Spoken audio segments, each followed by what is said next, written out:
Tout au long de notre vie, nous avons et allons croiser le chemin de tout un tas de monde. Avec certaines personnes, vous n'allez faire qu'un petit bout de chemin, petit, mais qui vous marquera. Avec d'autres, ce ne sera que superficiel, même si vous avez cru à une belle histoire, vous serez finalement déçu. Et enfin, certaines personnes resteront pour toute la vie.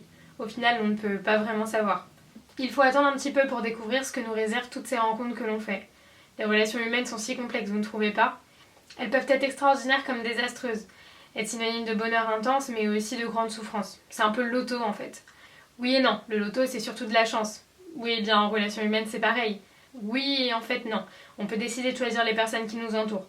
Oui, ceci était une conversation entre moi et moi, ne me jugez pas, tout le monde fait ça, non ? Les premières rencontres que l'on fait, c'est bien souvent à l'école, dès notre plus jeune âge en fait. Et croyez-moi, même si on est à ce moment-là, comme beaucoup d'adultes le disent, naïfs et inconscients, car nous ne sommes que des enfants, je pense qu'ils ont un peu tort. Déjà enfant, on s'entend à merveille avec certaines personnes et un peu moins bien avec d'autres. Et on a nos raisons. Il est trop méchant, elle veut faire la chef, il se moque de moi. On est déjà bien conscient que, mon Dieu, ces relations sont complexes. Et plus on grandit, moins ça s'arrange. J'ai envie de rire à ce moment précis, pas vous ? Les amis, ma fille, ça se compte sur les doigts d'une main. Le reste, ce sont des connaissances. Grande phrase de mon père. Sur ça, il n'avait pas tort. La première rencontre importante que j'ai faite date de la primaire, classe de CE2 pour être précise. Il s'agit de ma meilleure amie. Pour ceux qui se demandent, nous sommes toujours meilleures amies. Et non, ça n'a pas toujours été tout rose, loin de là. Vous voyez, complexe encore. Nous étions des enfants quand nous nous sommes rencontrés. Nous avons donc littéralement grandi ensemble. Et aujourd'hui, nous sommes deux jeunes femmes dans la vingtaine. J'ai lu un jour que les amitiés que vous créez dès votre plus jeune âge sont des amitiés qui durent toute la vie. C'est pas faux, mais ce n'est pas totalement vrai non plus. Disons que ça dépend. Ça a failli casser plus d'une fois entre nous, mais on a tenu bon, comme un petit couple en fait. On a ce lien indescriptible qui, malgré qu'on soit différentes, fait aussi qu'on se ressemble beaucoup. Elle a toujours été comme une sœur, et entre nous, j'espère qu'elle le sera toujours. Alors oui, on a eu des disputes, plus ou moins longues et plus ou moins importantes, mais on a surtout eu beaucoup de bons moments. Au collège, on passait notre vie ensemble, surtout au téléphone. Nos mères s'en souviennent encore, qu'est-ce qu'elles pouvaient criser avec nous. Chaque soir après l'école, alors que nous étions scolarisés dans le même établissement, on s'appelait sur le téléphone fixe de la maison. Encore aujourd'hui, je connais son numéro par cœur. Et on parlait, et ça ne s'arrêtait jamais. Seulement quand il fallait aller manger, puis parfois on se rappelait même après. Je vous dis, nos mères n'en pouvaient plus. D'ailleurs, laissez-moi vous raconter une histoire assez drôle. Enfin, sur le moment, nous, on a moins rigolé. La journée de notre rentrée de 6ème, je dois avouer qu'on n'était pas très sereine à l'idée de se retrouver au collège. Bah oui, ça fait peur le collège. Mais on était là, ensemble, face à ces grands escaliers, où tout en haut se tenait notre directeur, qui énonçait nom par nom la configuration des différentes classes. Et là, d'abord son nom, puis le mien. Nous étions dans la même classe. On était toutes les deux surexcitées, on s'est directement assises à côté, seulement on n'est pas resté longtemps. Et oui, ce fameux directeur s'était trompé de nom. Je me revois assise, le regard vers la porte, la regardant partir. J'étais tellement triste, les gars. Mais bon, maintenant on en rigole, et puis en 5ème, on était ensemble, pour toute l'année cette fois. On a vécu énormément de moments ensemble, des bons et des mauvais. Honnêtement, si vous voulez savoir quelque chose à propos de moi, c'est à elle qu'il faut poser les questions, elle sait tout. Mais genre, tout. Pour être honnête, nous ne sommes pas les meilleures amies parfaites. Maintenant que nous sommes grandes, on s'appelle plus tous les jours pendant des heures. Parfois, c'est même dur de savoir au téléphone. Mais on sait qu'au fond de nous, rien n'a changé. Et c'est pour ça qu'on reste amis. Parce que ce genre d'amitié, malgré ses défauts, eh bien ça ne court pas les rues. Alors on la garde précieusement. Tout au long de ma scolarité, j'ai rencontré beaucoup de monde. Alors j'ai eu des coups de cœur, des déceptions, mais je pense que c'est comme ça pour tout le monde. Et puis c'est aussi ce qui nous fait grandir, non ? Pour être très honnête, je pense que vous l'aurez peut-être compris, j'ai été assez déçue. Malheureusement par les relations humaines en général, mais je m'efforce d'essayer de n'en garder que le meilleur. J'ai appris à vivre comme ça.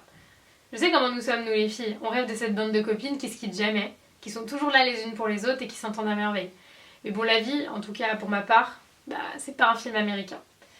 Alors voilà, il y a les amis de passage, les amis qu'on ne voit pas souvent mais qui sont là quand même. Il y a ceux qui nous ont déçus mais qu'on en a pardonné. Il y a ceux que l'on ne reverra jamais. Mais ils ont tous, à un moment ou un autre, fait partie de notre histoire, et nous de la leur. On en garde tout un tas de souvenirs, on n'en oublie aucun. Nous avons finalement toute la vie pour rencontrer des gens, tisser des liens ou les défaire. Ah, l'amitié, quel drôle de concept, n'est-ce pas ? Parfois ce n'est pas simple à comprendre d'ailleurs, mais pour vous aider, voilà un peu ce que j'ai pu tirer de mes expériences. Comme chaque relation humaine, parfois c'est compliqué, mais c'est pas pour ça que c'est forcément imparfait. C'est à notre manière, voilà tout. Avoir 1, 3, 20 amis, peu importe le nombre en fait, le plus important c'est que vos relations soient sincères. Certaines amitiés méritent parfois une seconde chance. Et rappelez-vous cette phrase, mieux vaut être seul que mal accompagné. Car oui, vous pouvez choisir qui fera partie de votre vie ou non. Vous êtes maître de vos relations, il suffit de faire des choix. Voilà, j'aime bien ce chapitre parce qu'il est pas triste et qu'on pleure pas. C'est pas mal, hein, ça change. Bon les gars, on est dimanche, j'ai mis un pull, je me suis juste un petit peu maquillée, je me suis pas coiffée, j'avais la flemme, voilà. J'espère que vous allez bien, je suis archi contente là parce que c'est un bon chapitre, je l'aime beaucoup. Et si vous me suivez depuis longtemps, je pense que vous savez de qui je parle quand je dis ma meilleure amie, je parle évidemment d'Inès, donc ce chapitre lui est totalement dédié. Parce que voilà, c'est une de mes plus anciennes amies et une de mes plus proches, donc voilà, encore aujourd'hui c'est pas tous les jours rose, on se dispute parfois, on n'est pas d'accord parfois, mais c'est pas pour ça qu'au final on n'est plus amis, parce que comme je vous l'ai dit dans le chapitre, il y a aussi des choses plus importantes que ça. Alors voilà, pourquoi j'ai voulu écrire sur l'amitié? Tout simplement parce que ça fait partie de notre vie à tous. On a tous des amis plus ou moins proches, on a des meilleurs amis, on a des connaissances, on a des potes, on a des bons potes, bref. Toutes les appellations qu'on peut leur trouver, voilà. Vous allez voir que vraiment tous les chapitres se suivent dans un sens, qui ont un sens bien précis en fait. Et si on parle de l'amitié, c'est pas pour rien. Parce que voilà, si vous avez comme moi une situation de famille un peu compliquée, les amis c'est un peu votre échappatoire. C'est-à-dire que voilà, vous créez un peu votre propre famille à vous. Et ça vous aide tout simplement, vous pouvez en discuter avec eux. Si c'est vos meilleurs amis, ils savent absolument tout de vous. L'AVC de ma mère, Inès l'a vécu avec moi. Toutes les histoires avec mon père, elle les a vécues avec moi. Inès aussi a des parents séparés, donc on est vraiment on a le même cadre familial entre guillemets. Donc on se comprend énormément sur ça. Et ça fait vraiment du bien d'avoir quelqu'un qui nous comprend, tout simplement. Qui a vécu les mêmes choses que vous, plus ou moins, et qui peut se mettre à votre place et vous donner les bons conseils. Je sais pas comment pour vous ça se passe en amitié, si ça se passe plutôt bien, si ça se passe moyennement bien, si vous tombez sur des gens fiables, parce que c'est aussi ça le problème en amitié, c'est souvent de tomber sur des gens fiables à qui on peut faire confiance, à qui on peut tout dire. Plus je grandis, plus j'aurai tendance à vous dire de ne pas tout dire, parce que parfois vos amis, du jour au lendemain il se passe un truc et c'est plus tant vos amis que ça. Les gens sont très changeants parfois, donc du coup ils peuvent se servir de ce qu'ils savent de vous contre vous en fait. Donc c'est vrai que l'amitié c'est particulier. En fait les relations humaines en général sont compliquées, complexes, particulières, tout ce que vous voulez, tout simplement parce que on n'est jamais sûr de rien. On n'est jamais sûr de rien et moi j'adore étudier ces trucs là, j'adore en parler. Je suis désolée, je suis encore un peu malade. C'est si dur maintenant je trouve aujourd'hui de trouver, en tout cas pour ma part, moi je sais que j'ai eu du mal à trouver voilà, comme je vous l'ai dit, cette bande de copines avec qui on est comme ça, où on se voit tous les jours, on se parle tous les jours, on se raconte nos vies, machin et tout. J'ai l'impression que ça a changé. En tout cas par rapport à quand j'étais au lycée, au collège, j'ai l'impression que ça a changé, que les gens sont un peu plus sur leur vie à eux, que... Je sais pas, il faut trouver les bonnes personnes, mais c'est compliqué et ça je vous l'accorde. Je sais pas, dites-moi dans les commentaires si vous avez une meilleure copine, si vous en avez pas, si vous avez beaucoup de copains, de potes, de machin. Moi je sais qu'au lycée on était une vingtaine à être tous potes et donc c'était une série télé le truc, on s'embrouillait, il y avait des gens qui sortaient avec un tel et machin il a trompé machin avec machin, bref il y avait tout un tas d'histoires, mais au final voilà, c'était le lycée donc on se voyait tous les jours et tout. C'est vrai qu'on a tendance à pas trop croire les grands quand ils nous disent, les adultes, quand ils nous disent profitez du lycée, c'est vos meilleures années, de votre bande de potes, après chacun aura son travail, chacun aura ses études, ce sera beaucoup plus compliqué et nous on est là mais ça va pas, nous on va jamais se séparer, même après on se verra tout le temps, ça verra tout le temps. Et malheureusement ils ont raison en fait, comme la plupart du temps d'ailleurs, mais c'est vrai que après le lycée tout le monde se sépare un peu, tout le monde prend des voies un peu différentes. Parfois moi je vous le dis, le lycée ça me manque parce que justement de retrouver tous les matins mes potes, en plus vraiment je vous le dis, en première et terminale j'avais des classes de fous malades, donc où j'étais qu'avec mes potes et du coup c'était un plaisir d'aller le matin au lycée, de retrouver mes potes, de passer la journée avec eux, le soir on allait prendre un café, on bossait ensemble, etc. Donc franchement si vous êtes au collège ou au lycée, profitez-en un maximum, kiffez, je vous jure kiffez, parce que les relations, alors elles seront pas moins bien après, mais elles seront juste différentes.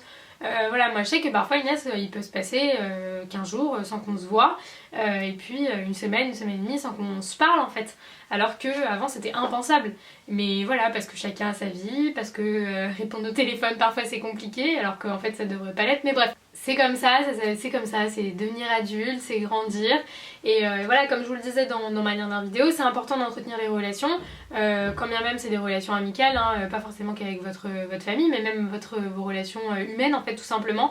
C'est important de les entretenir, parce que si vous avez des potes à qui vous tenez, voilà, il a pas envoyé un message depuis longtemps, bon vous envoyez un message, vous prenez des nouvelles, voilà, et on essaye de faire avancer le truc comme ça. C'est vrai que je me suis souvent retrouvée dans le cas, donc je sais que certains d'entre vous peut-être aussi, c'est d'être toujours la personne qui appelle, toujours la personne qui prend des nouvelles, et au bout d'un moment c'est effectivement ça lasse. L'amitié c'est comme dans toutes les autres relations humaines, il faut que ça aille dans les deux sens.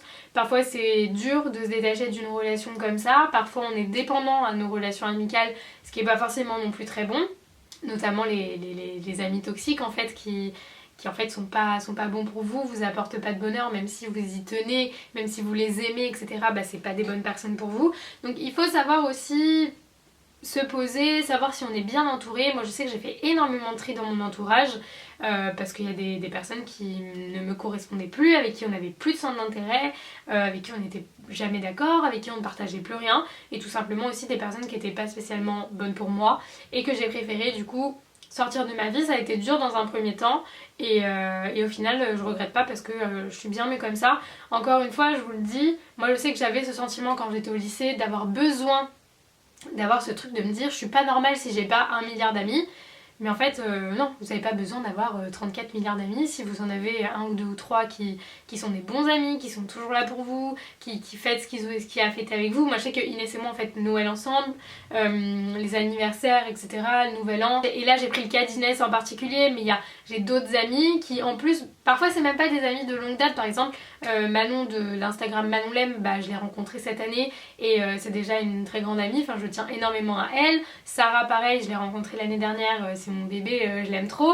Donc voilà, il y a tout un tas d'amitiés comme ça qui se créent. Il y a des gens que vous voyez pas souvent mais avec qui vous parlez, par exemple des gens que j'ai rencontrés en BTS, notamment Christine, avec qui on se voit pas beaucoup, c'est un peu compliqué de se voir, etc. Surtout là vu que j'étais à l'étranger, mais on est tout le temps en contact sur Insta et tout, et c'est vrai que les réseaux sociaux, d'un côté ça aide à rester en contact et de l'autre côté je trouve que ça éloigne aussi un petit peu parfois parce qu'on a tendance à se dire bon bah j'ai vu sa story, elle va bien, ça y est, et du coup on prend pas le temps d'appeler et de prendre des nouvelles. Enfin voilà, en tout cas l'amitié c'est super important, faites les bons choix parce que parfois l'amitié ça peut faire mal aussi, c'est comme toutes les relations humaines, mais c'est trop important, on en a trop besoin, donc voilà. En tout cas j'espère que ce chapitre un peu moins émotionnel et un peu plus tranquille vous aura plu. J'ai trop hâte de vous lire le prochain parce qu'il est aussi très important pour moi, donc voilà, j'espère que vous serez nombreux à être là, et en tout cas je vous fais plein d'énormes bisous et on se retrouve très vite. Bye bye.